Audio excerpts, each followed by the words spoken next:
I'm Jalene Jackson. And I'm Debbie Jansen. And we are two motor-mouthed mama bears willing to discuss current events with honesty and boldness. We are truth warriors. No lie is too big, no deception too small. And we are sticking to the truth. That's right, Julene. How I'm are sticking you, to the truth. I missed you. It's so good to see you. Did you have a good holiday? Oh, I did. I'm always a little sad to see it go. I love the spirit, the Christ spirit and the magic of Christmas. And one of my sons had been away for 2 years doing a church service mission. So he was home, and he not only came home, but he brought a girl that I think is going to be my daughter-in-law. She's just adorable. But, and another boy took another one of my daughters away from us to Germany. He's German, and he's trying to wine and dine her, and I think get in the family. And then one boy is in China, so it wasn't much of a Christmas for him playing basketball over there. But it was great. I had about 3 of my 5 kids and a son-in-law and just a lot of, extended family. It was beautiful. Now I'm just trying to muster the courage to take down all my, Christmas decorations that are still behind me. But I had a great Christmas. How about you, Deb? Oh my goodness, your Christmas sounds wonderful. And I had a great holiday, Christmas and New Year's, because the Jansen tribe all arrived at my house and 14 people spent every day together for 12 days. Oh my goodness. We had plenty of noise, plenty of food, plenty of toys, kids running around, and of course, plenty of hugs. But we had a ball. Gammy and Grandpa loved hosting the 7 grandchildren. Amy took all the girls to a tea room, and we dressed up fancy and cooked our little pinky while we drank our tea, and we had tiny sandwiches. It was so cute. I love it. Oh, my goodness. The little 2-year-old said, I like this. Oh, boy, did we have fun. I did need a couple of days to rest up and transfer into the work mode after they all left. And like you, I still have Christmas in my house. I'm trying to get it all down. But it was a great time. I'm so glad you had a great time, too. But, oh, my goodness, here we are on Sticking to the Truth. Oh, do we have a lot to talk about today? You wouldn't think the lefty liars would you would think the lefty liars would calm down and just ride out their few weeks of time between now and when Trump comes in. But no, they are in overtime mode, Julene. At least Vice President Harris did her job and certified Trump as the presidential winner. I was glad to see that. How about you? Oh, yeah. I mean, we all kind of, sighed a breath of relief as we're currently snowed in Washington, D.C. Like we're going on the 3rd day of no school. So we all sat around. Dad made a fire, my husband, last night, and we were talking about it with the girls that, now we just got to get to the next hurdle of, the swearing in on January 20th. So we're all praying that the next week or so will be uneventful until then. So, I live in Washington, D.C., and a lot of people are talking, well, not a lot, but the people, some of my friends from out of the area are talking about coming to visit. My home is slowly turning into a hostel. I just got another little call last night wanting to know if they could sleep. All the bedrooms are full up. Now my couches are going to start being filled up.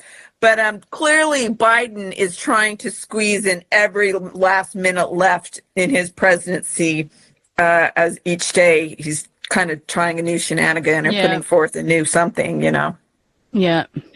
Well, on January 4th, he handed out 18 Medals of Freedom awards. I was appalled at some of those awards and some of those winners. Biden couldn't have picked more evil and America-hating people if he advertised for them. Now, Cheney and Clinton have hurt Americans and called us names. We're that basket of deplorables.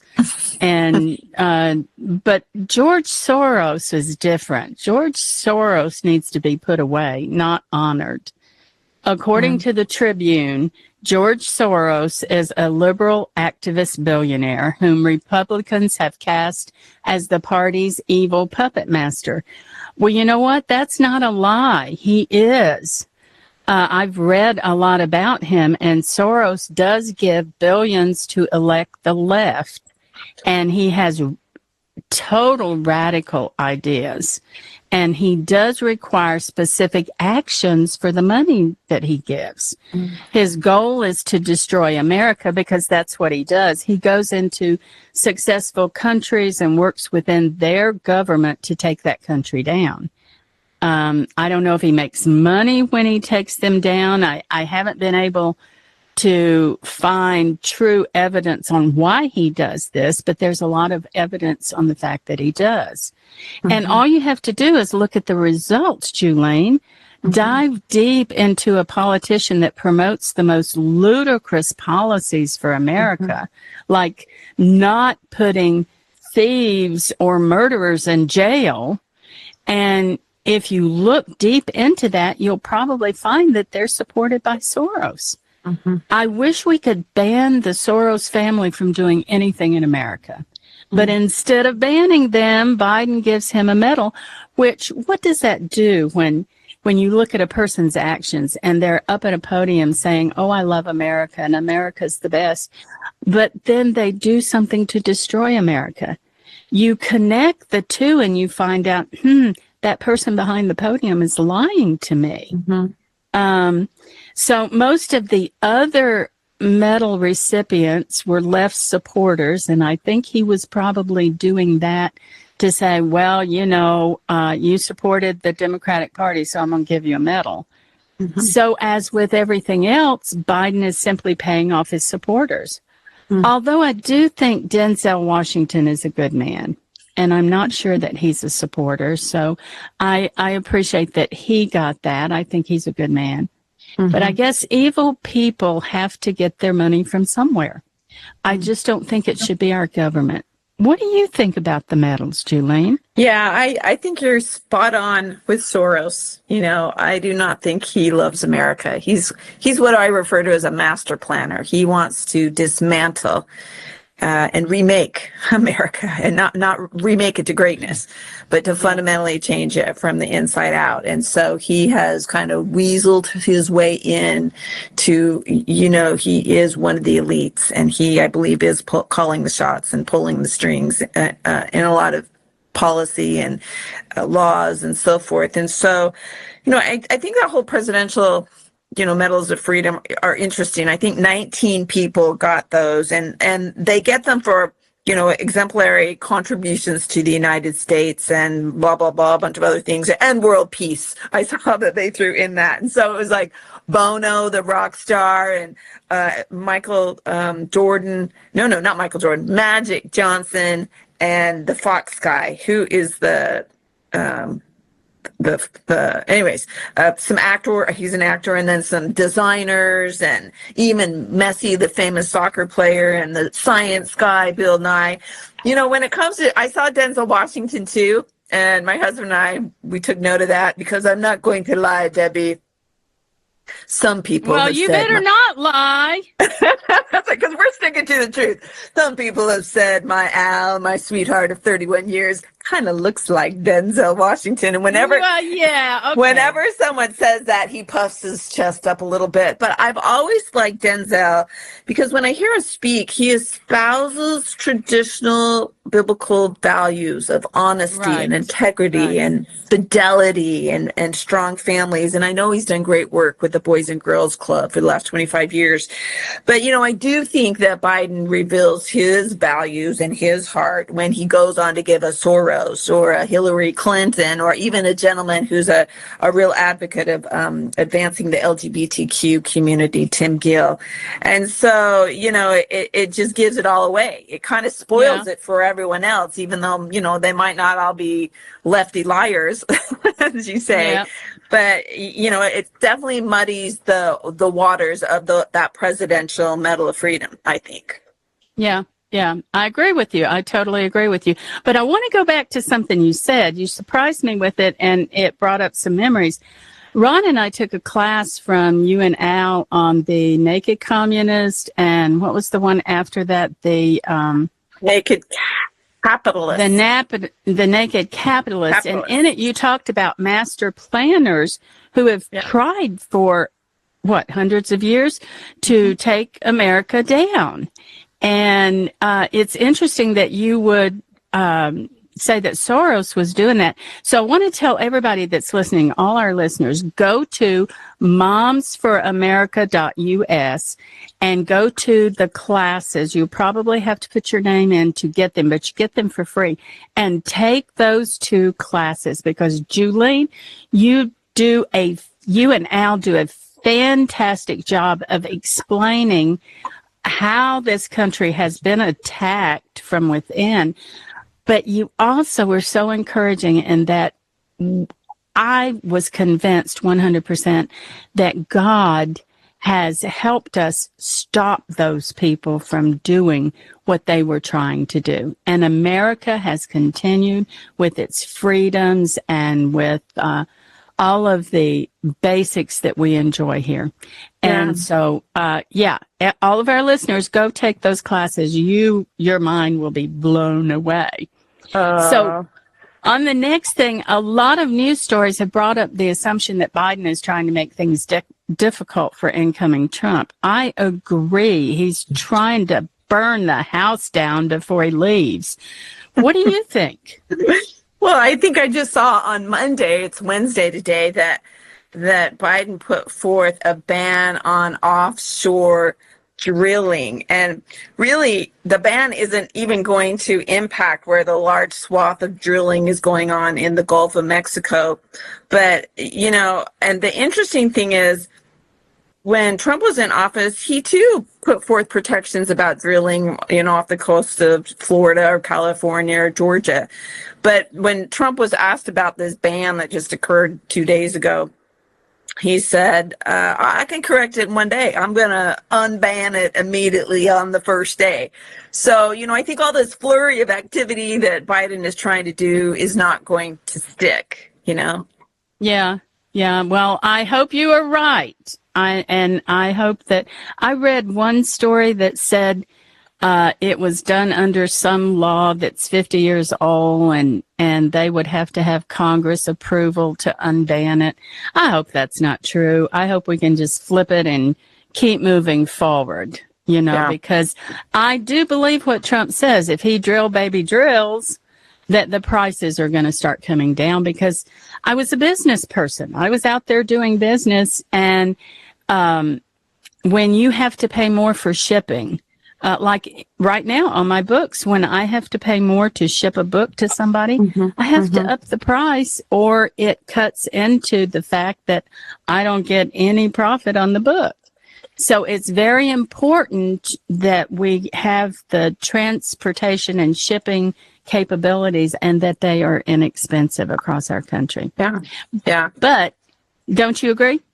Yeah, well, I mean, look, Trump, we've been to Mar-a-Lago. He lives right on, the ocean there. I definitely don't think it would behoove him to be able to see the drills from his, his cabana. And so I think he knows, of course he's not going to try and drill right off the coast of Miami or something, Yeah. But in some of those deeper waters, deep into the Gulf of Mexico, why would we not? And really this ban doesn't even impact that. So some of it is just for show to make probably Trump look like he doesn't care about the environment, And clearly when he was president, he had protections on, drilling off the coast of Florida, California, and Georgia, like I mentioned.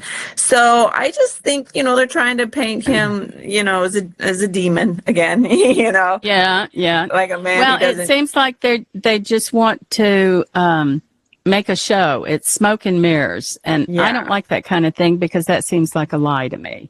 It's kind of disingenuous and misleading. Yes, yes. Yeah, but, and I have a problem with that, because my dad taught me at a young age. He said, Debbie, it is very important for you to understand what a lie is. And I said, well, it's not telling you the truth. He said, but it's also deception. if you deceive me. So if I ask you, did you break this glass? And you say, I wasn't in the room, that doesn't answer the question. That's deception, and that's the same as a lie. So I look at these smoke and mirrors and I go, oh my goodness, this is another one coming up here that is kind of that smoke and mirror type thing to make Biden look good and Trump look bad. So Right. I agree. I do want to ask you about one other thing, though. Biden, it makes me think he's trying to start some kind of war or terrorist action. Now, that is just my assumption. That is not something I know to be absolutely true. But he okayed for the U.S. military to send 11 Yemeni prisoners at Guantanamo Bay to Oman to restart their lives. Julian, think about that. Restart their lives. The victims of 9/11 can't restart their lives. They're gone. And their relatives on a daily basis have to deal with the fact that there's no restarting them. But these men killed them, or they supported the killing of them. I think it's irresponsible to ignore the crime and just let them go. I don't care what they did or didn't do in the 9/11 terror plot. They supported the plot. I don't care if they were good prisoners or not. I simply don't think it's smart or wise to send them home to reorganize and come back at us. I like the old saying, a donkey kicks me once, it's his fault. He kicks me twice, it's my fault. And I don't want to dig deep into this can of worms, but most people are not rehabilitated in prison. There's a few that come out saying that they want to make their life better, but not many. And I doubt seriously that radicalized terrorists, as strong as their mind has been indoctrinated, would be sorry for their actions. Only the grace of God coming into their life could cause that. So what do you think about the terrorist attack in New Orleans or on New Year's Day, or how this letting these terrorists go plays into everything? I'll let you answer that. Well, I was on travel during New Year's Day, New Year's Eve, New Year's Day, and I saw, a few days after, all these flags half-mast where we were, and I said, what's going on? And my husband was like, Jolene, aren't you keeping up? And I'm like, no, I'm if you're not watching the news every day, you miss something. And this was a tragedy, my son lived just like minutes. He lived in the Garden District of New Orleans. We could walk to French Quarters, and we have been there during New Year's Eve, that beautiful Jackson Square, the cathedral, and that downtown area in the French Quarters. And so I was so sad to hear that, not only 15 were killed, but 35 were injured, including police officers. And so I thought, who, once again, the question is, who does something like this, and he's a U.S. citizen born in Texas, but radicalized in support of the Islamic State. And apparently, while he was in his truck driving from Texas to New Orleans to do this hideous thing, he was making videos early in the morning talking about his divorce and how he wanted to kill his family, and then posted it just shortly before he, I guess it was 3:15 a.m. when he rammed his truck, killing 15 people. And it's just shocking, and we don't even understand that kind of thinking, right? But we can't assume that someone's radicalized like that. He died in this incident, was taken out. But, if he were to be jailed, and then for us to think that he had reformed himself is I think faulty thinking on our part. And I think these men that were released have that, mindset. And I don't think they should be let back out into the public again. And it's frightening. It's frightening. It is very frightening. It is very frightening, especially when I don't get it and so many people don't either. It's hard to understand, why do hurting people want to kill and destroy on their way out? Logically, I guess they may be thinking it will bring attention to the problem, but most people don't care about their intentions. They just mourn the reality of the result of what they did and mourned the problem. The Guardian reported that, and I may not say this right, Leibelsberger, an Army Green Beret who deployed twice to Afghanistan and lived in Colorado Springs, Colorado, left notes saying his explosion was a stunt meant to be a wake-up call for the nation's troubles. Now, he parked a Tesla truck, and I think it was on New Year's Day, the same time. Yeah. Yeah. He parked a Tesla truck in front of Donald Trump's hotel and blew it up. Thank goodness he picked Tesla, because I think most reports said that the what happened when he blew it up, it went up mostly and not out, or it would have really seriously hurt some other people. Oh, that's interesting. Yeah. Yeah, amazingly, no one was killed, right? I think some people were injured. I think 8 people were hurt, but no one was killed. He left cell phone notes saying he needed to cleanse his mind of the brothers he'd lost and relieve himself of the burden of the lives he took. The explosion caused minor injuries to 7 people, but virtually no damage to the Trump International Hotel. Authorities said that Leibelsberger acted alone, and his notes revealed he had nothing against Trump or Musk. Now, here's my problem. I feel bad for this man. He must have had terrible mental pain. War, I never use this word as a cuss word, but I'm going to say this so you get my meaning. War is hell. There is no other way you can explain some of the accounts I've read of men and women who've gone to war and what they've experienced. Even when we had a friend, his name was Tom, and he was in Vietnam. Nice, wonderful guy. He had dealt with all the voices and all the problems from Vietnam, but he was still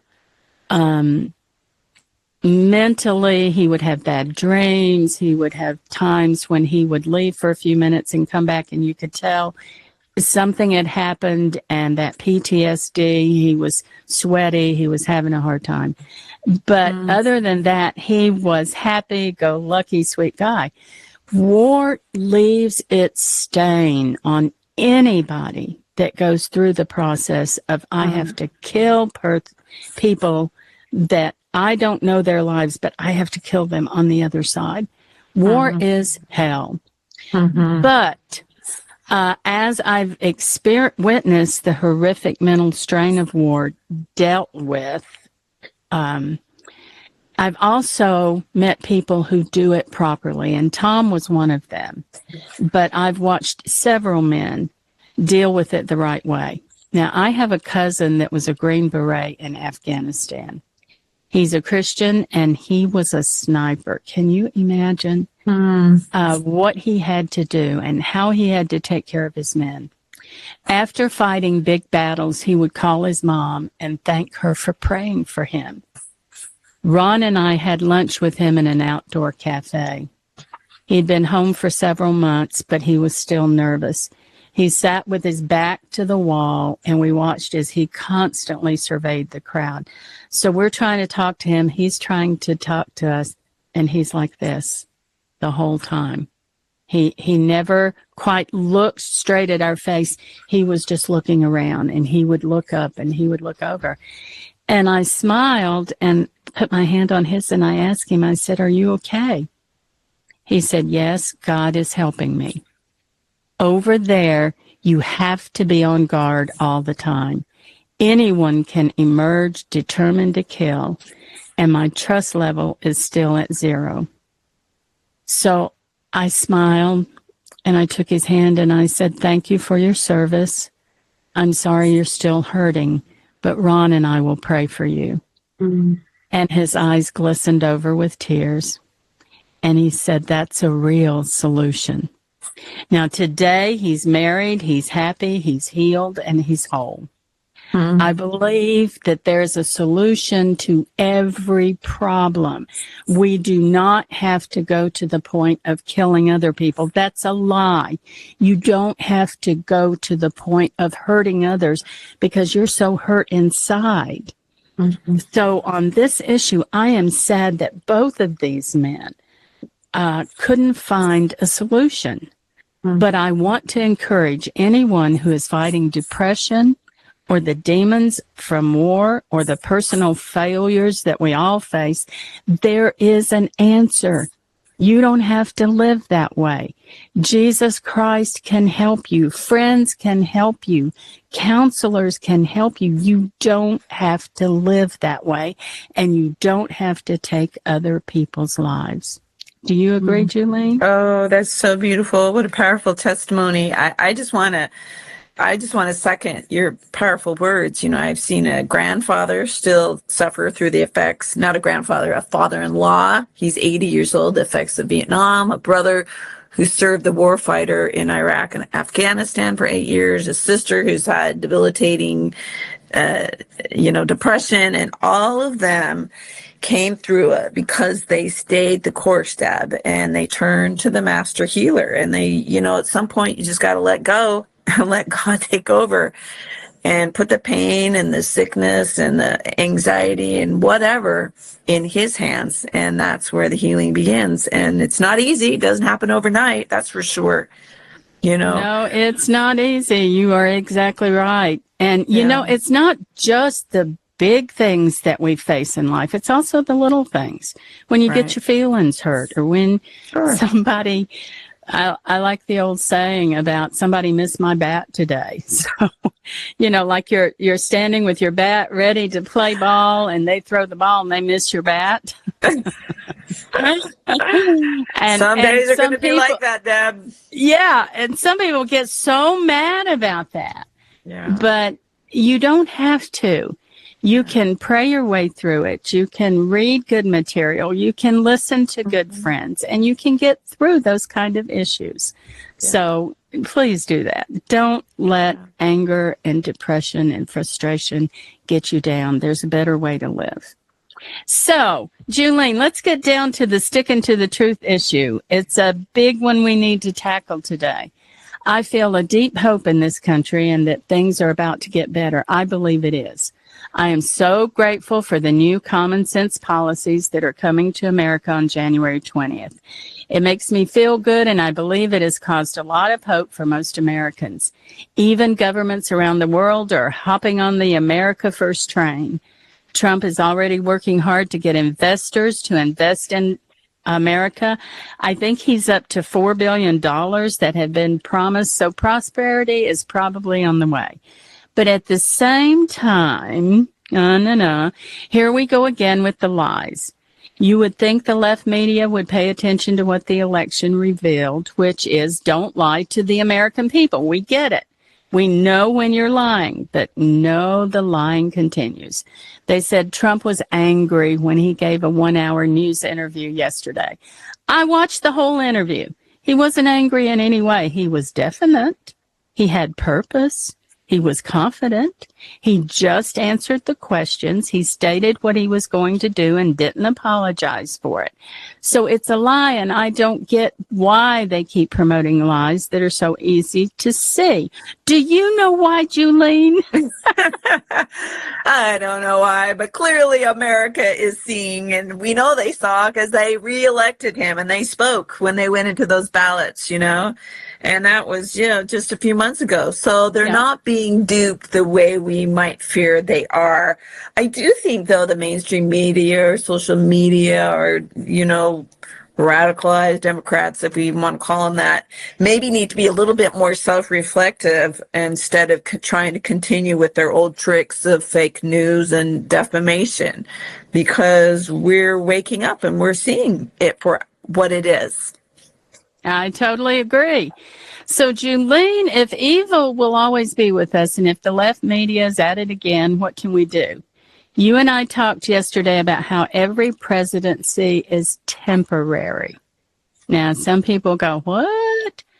One president gets something passed or does an executive order and life changes that way. Then another president comes in and changes it back.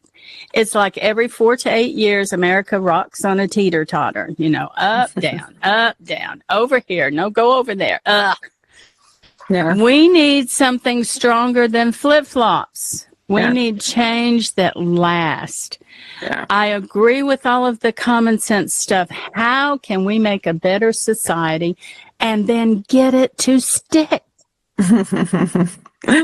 Well, I believe change comes from the inside, right? A man that I admire who was in the Truman, was it Truman or Eisenhower administration? He said, God, who obviously he was a godly man, he said, God works from the inside out. The world works from the outside in.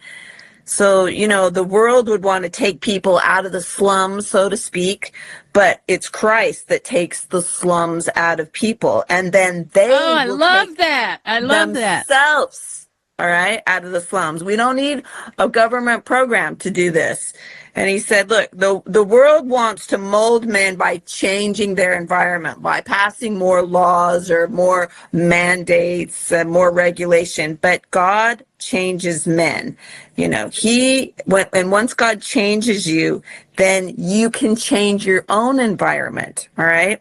So politicians and world leaders or pundits want to shape human behavior, but Christ changes human behavior. So he's the answer to get change to stick, not this pendulum of flip-flopping and changing. But when you are converted to the core, your anchor is stabilized, right? You can discern truth from error, and you just don't go along with what the kind of popular philosophy or trend is in the world at the time. And God is the one that centers you. Oh, I love it. I absolutely love it. If we were in the same place, I'd say, let's do a high five, man. That's exactly right. There have been times when Ron and I watch the news and it's about something going on in a city, or there's a tragedy like when the hurricane came through down in, not this last one, the big one, Katrina came through. All those people gathered in that big dome place and waited for help. And I looked over at Ron. I said, would you be having us do that? He said, absolutely not. He said, I would be saying, put your waders on. Let's go. Let's walk as far as we can until we get to dry land, and we will save ourselves. Yeah. And I said, why do you think you feel that way? And he went back to the Bible too, which is what you just said. He said, because when you study the Christian life, it's about you and God. It's not about somebody else always doing things for you. You take responsibility for your own life. So, Julene, I love it. That's powerful. That's terrific. Thank you so much. What is your tip for today? Well, Deb, I came back from my travel, and my little 17-year-old, she's a baby of the family, I have 5 kids, was doing her vision board. I'm like, wow, I've arrived if my children are doing their the vision boards before, mom's telling them it's time to do our vision boards. So she was printing out her little pictures. Every year we do a vision board, and we take a big white poster board and we divide it into four areas: spiritual, physical, educational, and social. And I always remind the kids, and the Bible, it says, without vision, my people perish. They dwindle, they kind of limp along, and we don't want to do that. We want to thrive, but we got to have vision. And so I really believe that, we're not going to succeed if we don't know where you're going. And the going is the goal. So let's get some goals up there on the vision board and get going. Oh, I love it. I love it. And you are just so wonderful because you have a great family. I have a great family. And a lot of our tips kind of just gel together. We're doing the same thing, only in a different way, maybe. My tip is boring, but it is something kind of like what you said. It's boring. It's something that will change your life. If you haven't made a New Year's resolution yet, make this one. Promise yourself that you will be smarter this year. Wouldn't we all just love to know that every single year of our life we've gotten smarter and wiser, and that life is easier because we know what we're doing, and we kind of have moved farther and graduated every year into a better way of doing this life. So my tip is read a book. Listen to a class. Go to Moms for America and take some classes. And this year I will be posting some classes in other places as well. Learn to rule the internet and not let it rule you. And what I mean by that is don't believe everything you see on the internet. Most of them just want clickbait, or they want you to buy something from them. So question everyone. Ask yourself, how does that person know that that's going to work? How can they be sure that what they're telling me is the truth? Use common sense and look for the honest truth. Don't let lies make you weak. So in doing all of that, be smart and live a life of honesty. And I promise that will bring you the greatest peace you could ever imagine. And while you're at it, do one of those boards like Julene said. Thank you for being with us today. Subscribe to this podcast and join us again when we discuss fresh topics. You can ask a question or request that we dig into a specific topic by writing Debbie@DebbieJansen.com. And thanks again to our producer, Ken Jansen. This is Debbie Jansen, and I'm sticking to the truth. And I'm Julene Jackson, and we hope you will keep sticking to the truth. Till next time. See you later. Bye-bye.